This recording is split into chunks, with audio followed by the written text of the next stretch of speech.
There's a lot of driven men that are letting their health slip away because they're so focused on career, so focused on family, but not focused on themselves. It's not a lack of knowledge. Everyone knows what healthy living looks like. It's just a lack of doing and implementing or even understanding how to do it in the busyness of everyday modern life, which is pretty fast paced these days. You're super successful in your career. Can we just borrow 10% of that and put it into your health? To become the person you want to be, you have to put yourself in situations to force you to become that person.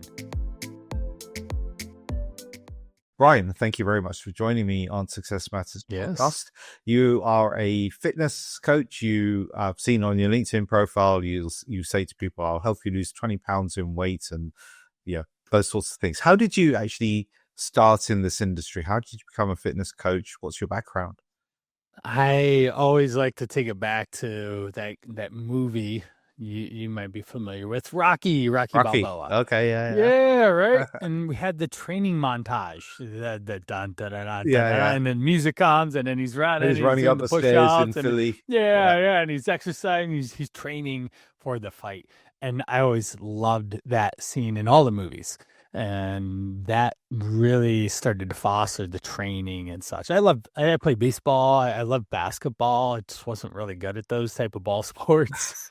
Unfortunately, it led me into running. My high school friend that I'm going to see 2 days from now, and we're going to work out Dan. And so he's still part of my life from 3 decades ago. And he got me into running.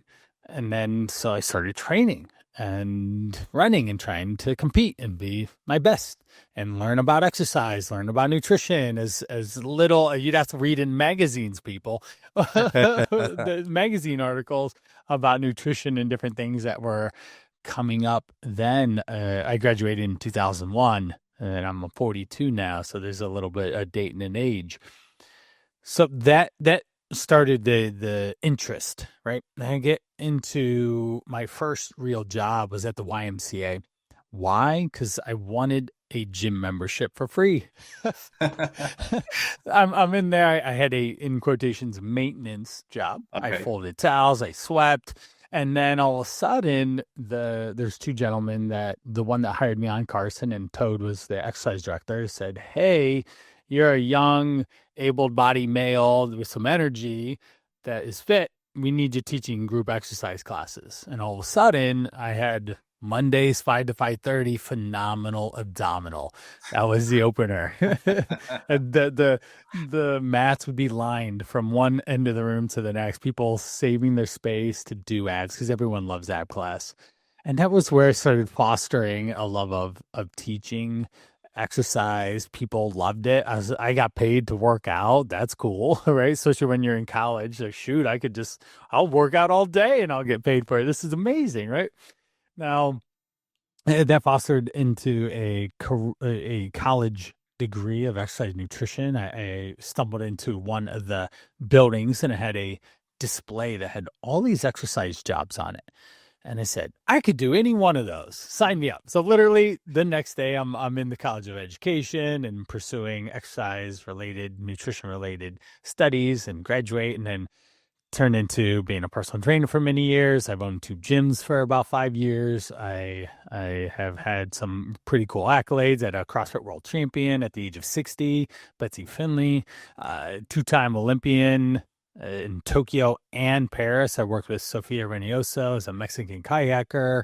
And I have, the last 12 years, I've been online remote health coaching, primarily in the US, but also beyond as well. And that's the beauty of being online and being able to connect in the way that we are, is to share my expertise and understanding and just literally sheer volume of interactions with people, thousands and thousands of hours on a phone call, even more text messages, engaging with people in real life activities, helping them problem solve, troubleshoot the situations that usually get them hung up from making progress. And we find active solutions so that they can actually break out of the bad habit cycle. I call them shoelace moments. The point in the time in which you realize your shoelace comes undone and you look down, or at least my high schooler, my second one ever, because I have 4 kids, But he just shrugs at me. Hey, your shoes untied. He's yeah.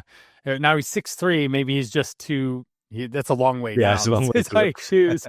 But but I say that, and again, I find this is where it's not a lack of knowledge. Everyone knows what healthy living looks like. It's just a lack of doing and implementing, or even understanding how to do it in the busyness of everyday modern life, which is pretty fast paced these days.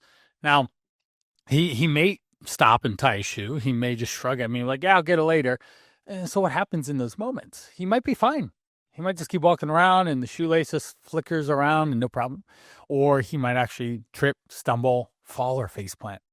And when it comes to health and taking care of yourself, a faceplant could be 2 weeks, 2 months, 2 years before you finally get back up on your feet and realize, oh, I need to take care of myself.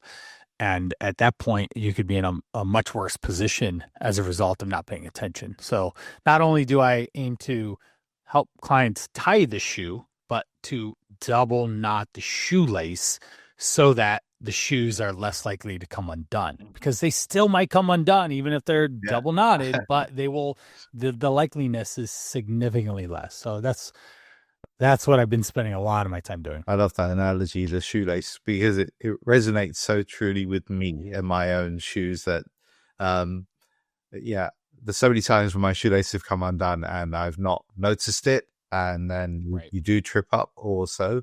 And the double knot analogy, right? So yeah, we help you tie your shoelace, but also make sure that it's like secured and we've got the right kind of things in place, which is really cool. And simple example real quick is 3:00. Yeah. Every day at 3:00, I want to take a nap. I end up hitting the snack machine or whatever. We have to figure out how to double knot the shoes before 3:00 comes, so that you have energy and you're productive and you're not wanting to take a nap when you're trying to finish up your workday. Yeah, absolutely. And so just rewind a little bit. You coached Olympians, or were you an Olympian yourself? Oh, I would have loved to be an Olympian coming back out of the Rocky days, right? Yeah. I wanted to be the Rocky story, right? I am this Midwestern Ohioan that turns into an Olympic athlete. And that's why I love training so much. And I really devoted a lot of time. I just... say I was 10% good, not 2 to 3% good. Meaning that I was a very good athlete, but I wasn't good enough to turn pro in a sense, or actually devote my full go life to being an athletic endeavor. Fair enough. Yeah. And of course in the US there's a huge amount of competition for those pre-walks. It's what, 300 some million people. Yeah, exactly. So being in the top 10% within the US probably would have put you into the Olympic squad for another country. Maybe. Yeah. Maybe. That's cool. So of course what you do is not just about food and fitness, right? It's actually about changing people's trajectory and their mindset. So what sort of tools do you use? How do you help people tie their shoelace before that 3:00 moment when they go and pick a snack instead of doing something else? The magic tool is conversation. That's it. Okay. I'm able to talk to people, listen to what they say, understand what they're saying, listen to the tonality, the words, the language, how they express it, understand what their life circumstances and situations are, and then be able to offer real-time advice that makes a lot of sense for that person to take action on, so that they don't get tripped up yet again in the same circumstance. The easiest one for most business professionals probably listening in is skipping lunch, or constantly having their lunch meeting booked over. That is just poor time management and poor productivity management in and of itself, because it will catch up to you. And then you'll be hangry, and then you'll have a dip in your energy, productivity, and ability to think clearly, to make a decision in that moment that needs to be decided. And it actually then gets us pushed off to tomorrow, which then delays the whole process of making business run smoothly, effectively, efficiently, which is at a top level what most people define as success, right? A business success, a financial success, but there's so many other layers to what success matters and how we define it. So that would be a simple example. Hey, I notice that every day you don't stop for lunch. You don't even schedule a time for you to eat. If I check pretty much the last 50 to 100 years of human history, people eat generally in a breakfast time or the morning time, and meal number one, I would call it. They eat in the middle of the day sometime as a quotation lunch or a second meal. They sometimes eat a third meal in that mid-afternoon time, that 3 or 4ish, and they usually have a dinner time. So at the very least, you're always generally eating 3 meals a day, possibly 4. It's a general, repeatable, predictable human behavior. And if you try to circumnavigate it and do 2 or 1, you're likely to then eat snacks in a sense, which then you don't call as meals, but they're meals, they're calories, and they add up quickly because that snack thing is really easy to overconsume and it tastes really good and you don't care anymore because you're hangry and you overconsume. And next you have 400 calories of crisps and chips and all sorts of things, and then you're in trouble.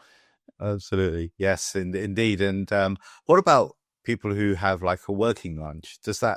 Is that allowed, or is that something that's totally okay? Every person is different, right? So we have to again go in alignment with what their typical day is and how they operate. Dan is a good example. Dan lives, he doesn't even really need to necessarily lose weight per se. We've been working together for about 6 weeks now. Dan came to me because he was going from 150 to 155. He's just not that big of a man in a sense. He's not tall and he doesn't weigh a lot, which is fine. But he noticed that when he changed his job, there's been just an accumulation. And he says, hey, in 2 to 3 years, it's looking like this. And I don't quite recognize the person I see in the mirror, but I haven't gained excessive amount of body fat. What happens in another 5? I'm definitely going to be overweight and not happy with it and have a lot of effort and work to do. So I analyze, he's got 2 younger kids. His wife works quite a bit as a higher level in the high management of a very large company. So there's stress, there's time. She doesn't necessarily cook, not to say she should or shouldn't, right? And he doesn't necessarily have the skill sets to cook like he should probably do, right? Men should be equipped with the skills to cook a healthy, balanced meal for their family and do it as frequently as they need in whatever their circumstances are. But that might be a skill set and a gap where for someone listening in.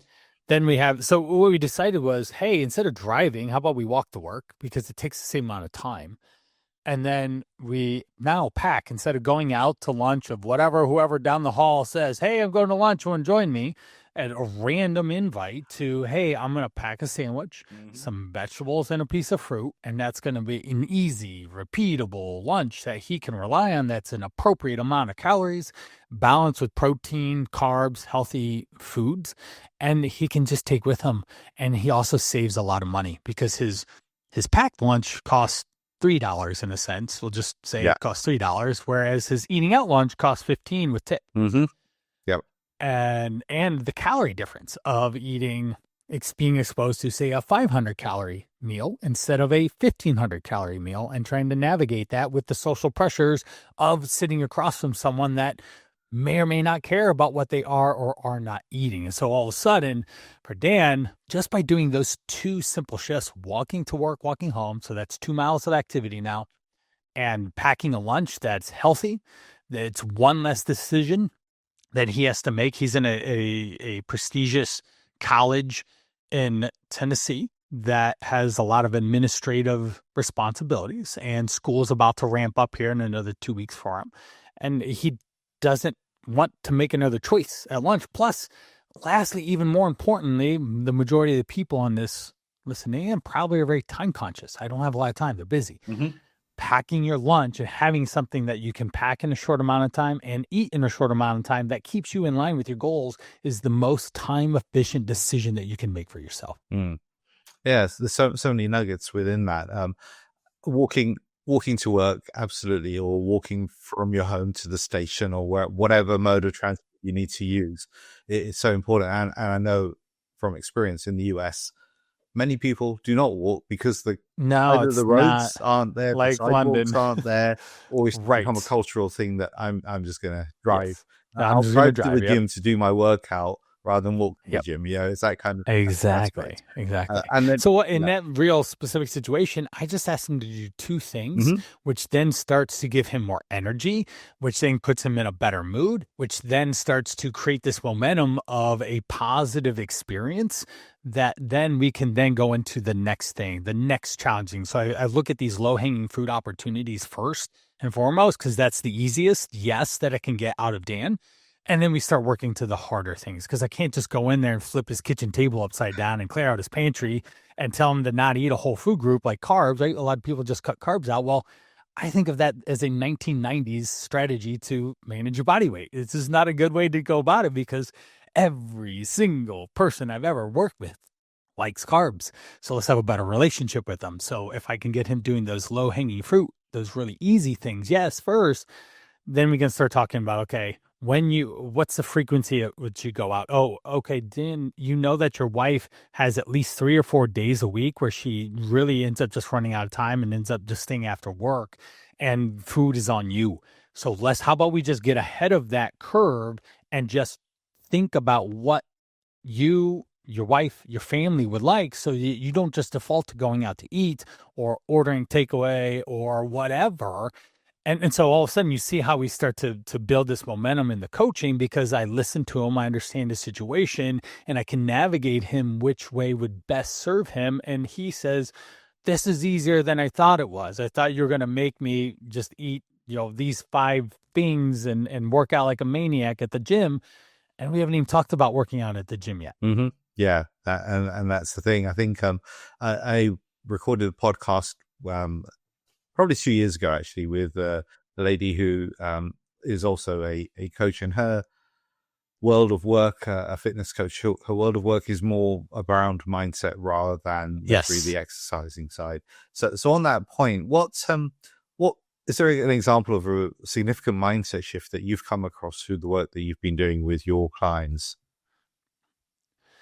The mindset shift is getting people to actually do the work and finding out how is the easiest, most agreeable way. I usually, because I talk to people for 20 some years, I try and be personable. I try and connect with people very quickly. I'm great at building authority and trust fast so that I get them on my side. And I'm purposely saying things and choosing my words and my sentence structure and my language to align with what their goals are, because every single person I've ever worked with is different. They are unique individuals, but their situation is not unique to me. And so how do I get this person to abide by basic nutrition things that they already know what to do? How do I do that? How do I get them to move more than they are? How do I get them to set time aside? How do I get them to manage their stress better? How do I get them to avoid stressful situations that they keep getting themselves into?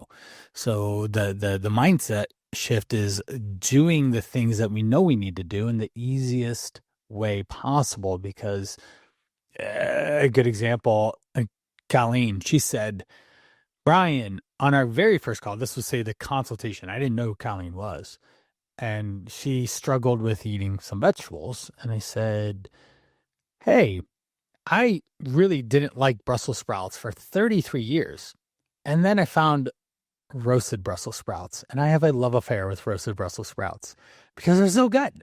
Why did I struggle so much before? Because they were prepared in a different way. My mom would boil them and present them to us on a plate. It was like, oh, what is this thing? Yeah. This mini lettuce head, right? And because I'd chop them into a half or a quarter and put them in the air fryer and roast them. Oh, this is so good. Now I can eat copious amounts of Brussels sprouts every single day. And that simple shift, by me telling her my experience with that, she tried it. Mm-hmm. And on our actual first coaching call, she said, Brian, I actually like Brussels sprouts. I thought I hated them. Right. So there's a good example. Yeah.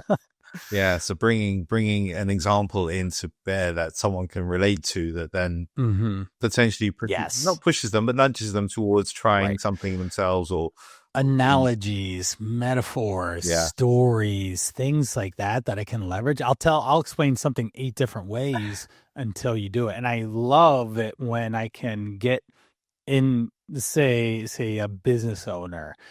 Hey, you have systems and operations to run your business. Why don't you have that in your nutritional or your health life? Or, hey, you're super successful in your career. Can we just borrow 10% of that and put it into your health? Right. Yeah. And it's like, oh, I never thought about that. Okay, so let's leverage what you do so well at. Maybe they're great at delegating. Maybe they're great at organizations or systems and processes. Okay, let's pull those facets into your health now.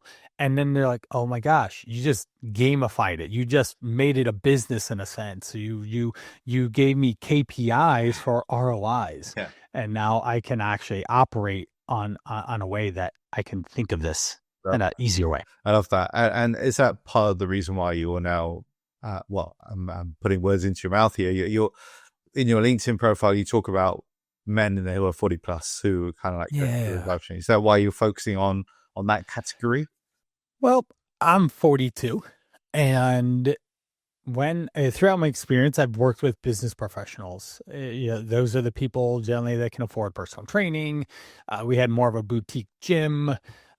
Those are the people that can afford nutrition coaching in a sense, right? An actual truly supportive approach, not just here's your meal plan, but actual like having an interactive conversation for weeks, months at a time.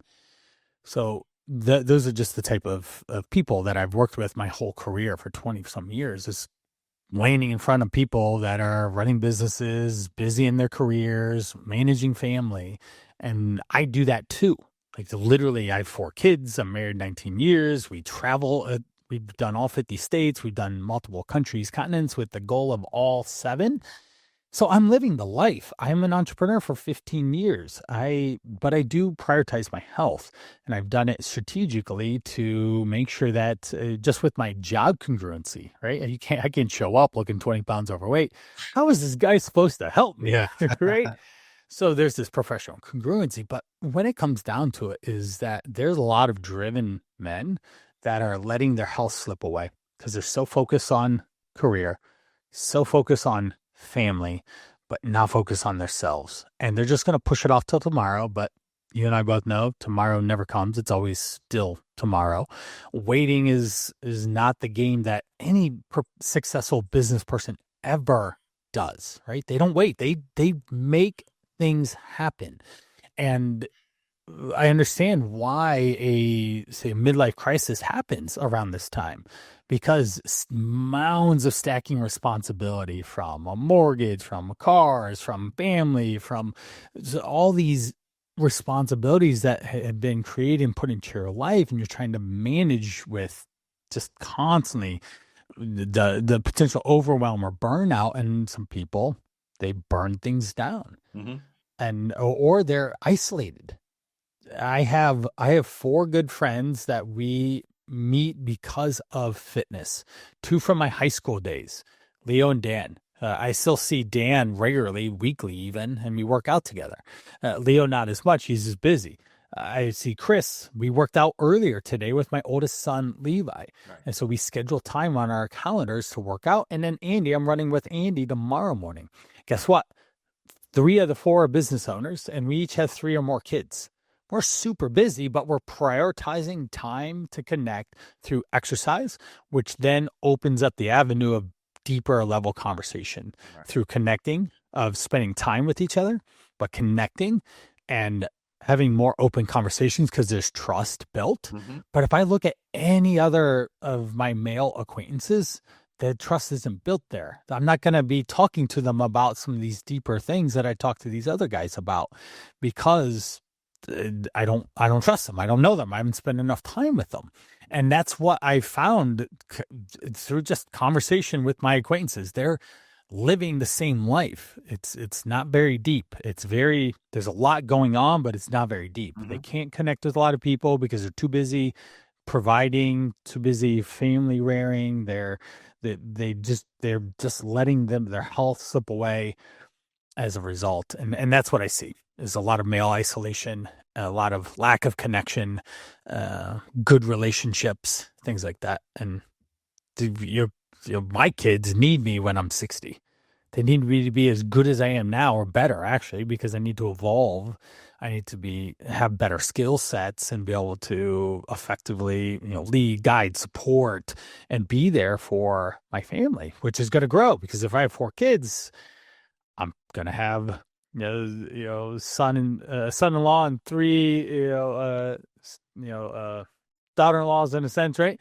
And then grandkids are gonna come. Mm-hmm.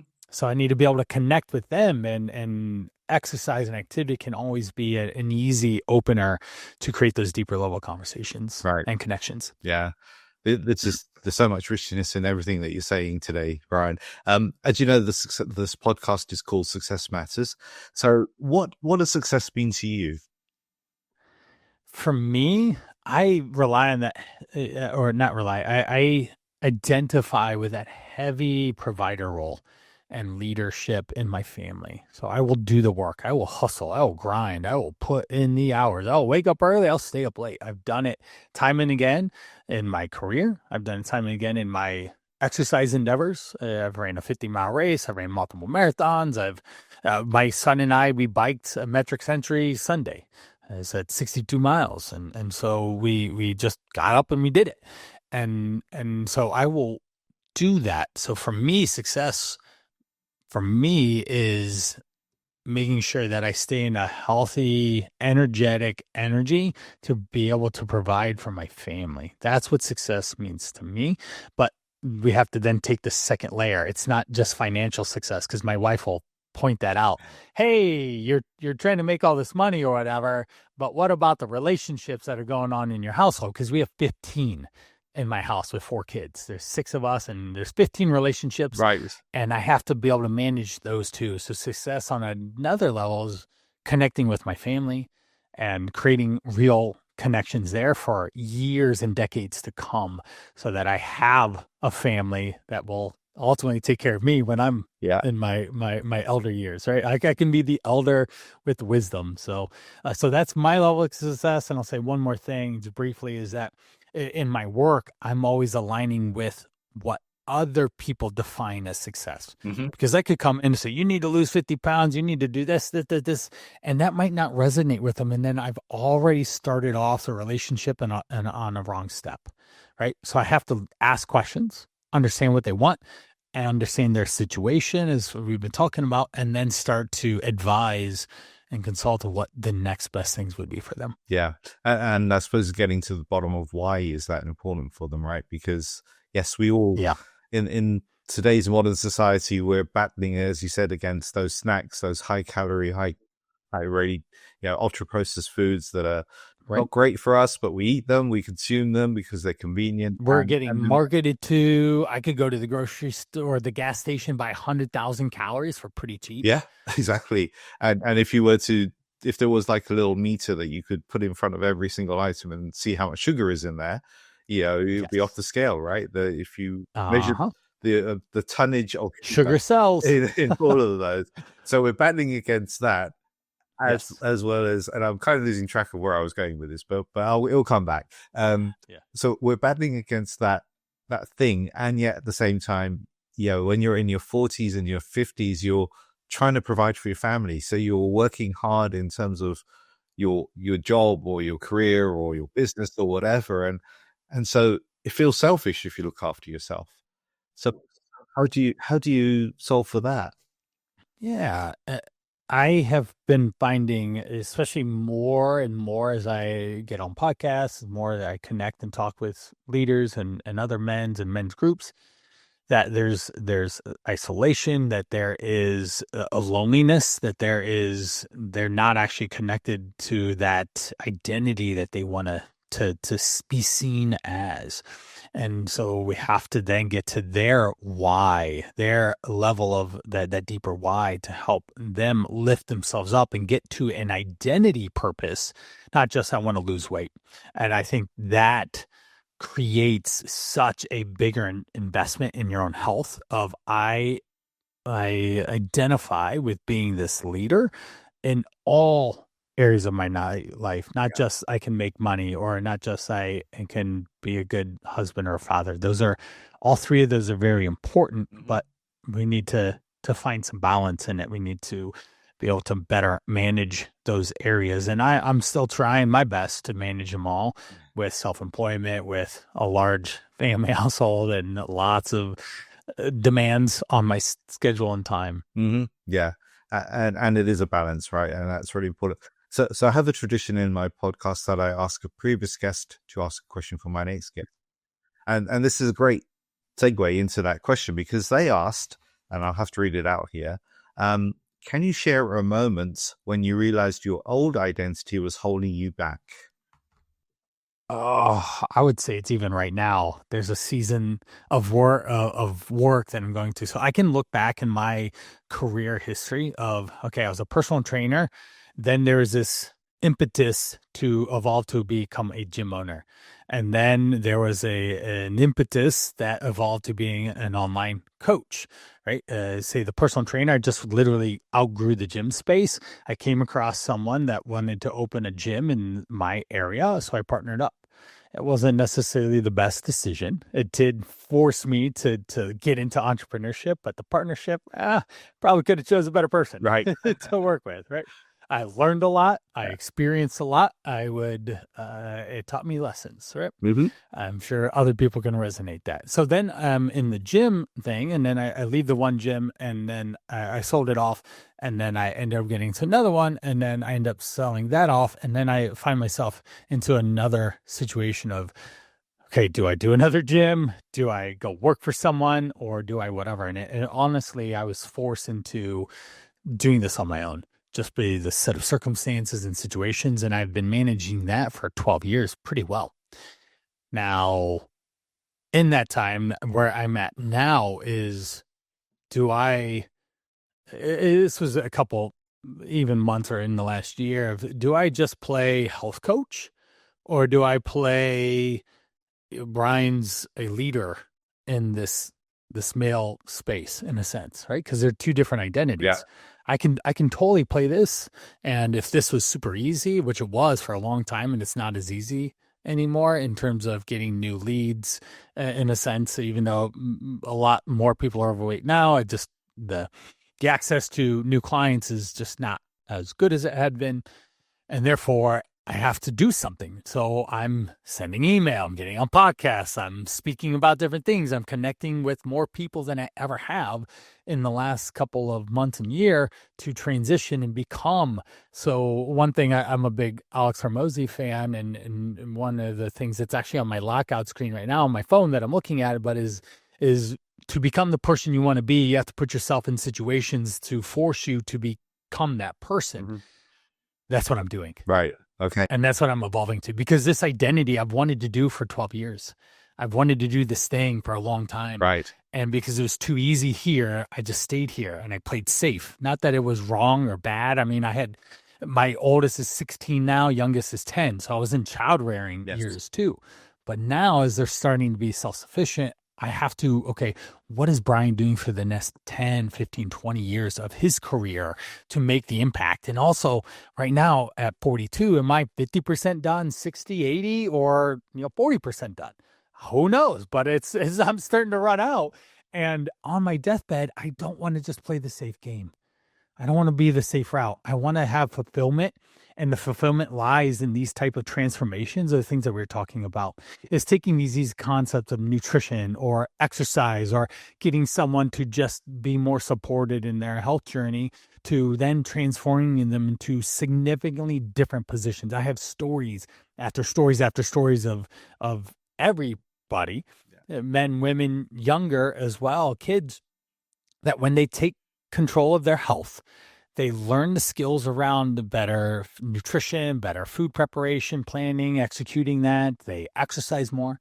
The results, the impact that it has in their world is significant. People have quit jobs. People have gotten better jobs. People have pay raises. People have better relationships. People have left relationships. People have overcome significant challenges in their life.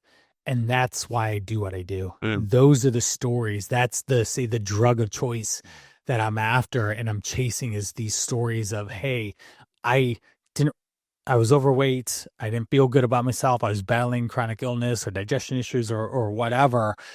And then I said yes to myself, and I found someone, and Brian happened to be the person, and we were able to co-create an impact, a result, a transformation from who they were to who they are now. Right. Oh, this is brilliant. So you're kind of stepping out from one identity into the new identity. Yes. Right. That's kind of the phase you're at, which is great. That's brilliant. And initially I was kind of thinking of a metaphor of like a snake shedding its skin, but I didn't think that. Yeah, no, it's a chrysalis. Chrysalis, it's exactly. Like a butterfly. Chrysalis was the word that came to mind afterwards. So that's brilliant. Yep. Do you have a question for my next guest, Brian?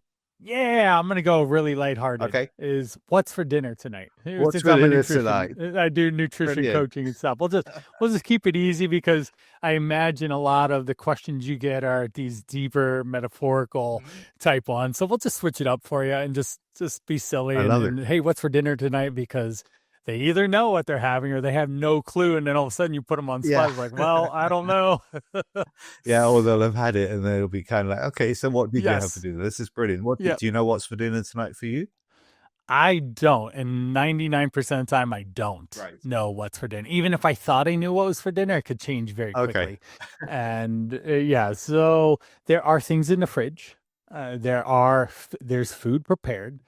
I can go in there and quickly prepare something because I have good systems, good processes, and good ability to create meals very quickly, because I have worked through those skill sets. And that's why I say I can maintain a healthy body weight within 5 pounds for decades now, because I understand the skill sets. But if you don't understand the skill sets and you look in the fridge and you say, I don't have anything to eat for dinner, or it's an hour plus process, that's where people again pick up the phone and order the takeout. Exactly. That's a shoelace moment. Like, I don't know what's for dinner, so I'm just gonna order this high calorie thing that's gonna be lukewarm by the time I get it, and I'm gonna pay an extra $15 for it or something. Or €15, which is even more dollars. It's like $17 for that. I was just kind of thinking, do you tell your clients to tie a shoelace to their fridge door to remind them? Yeah, that's good. It's a good idea, isn't it? It's just it is. I might do that in my fridge door to remind me that that is a good one. Moment. Yep, I have those in the moment when I'm talking to people. I say, "Oh, this is a good idea. Hey, do you want to play a game?" And I'll ask them that. It's like, if we play the game, I'm going to tell you, and you have to pick a route, and we're going to play the game. Right. So, are we doing it? Are we going to do it, or we're not? That's cool. So, Brian, we're towards the top of our time now. It's been a really great and entertaining conversation. If people want to get in touch with you, what's the best way for them to do so? Yeah, definitely. Well, the easiest way to find me is brianparana.com. That's just where I hang my hat, in a sense, or Coach Brian Parana on the socials. I'm very interactive there, creating a lot of content to add value to the marketplace and around taking better care of yourself. The men's group is thecalltorise.com. It's a 100-day fat loss experience, transformation experience. And I want not only to say lose 20, 30 pounds, but to be and operate at a higher level. Because soon as everything that we talked about, as soon as we start to have better systems and processes and all sorts of different things that add up to you becoming your best self, that's what I'm after. And that's what that program's really designed to do, is create connection, create a real powerful impact around you taking care of yourself first, to be able to take care of others around you even more. Right. Yeah. It's put your oxygen mask on first, right? Is that yes, very much so. Absolutely. Great. Well, Brian, thank you very much for taking part in Success Matters. Yes. Thank you for having me. I appreciate it. To find your success, contact me at info@successmatterscoaching.com. That's info@successmatterscoaching.com.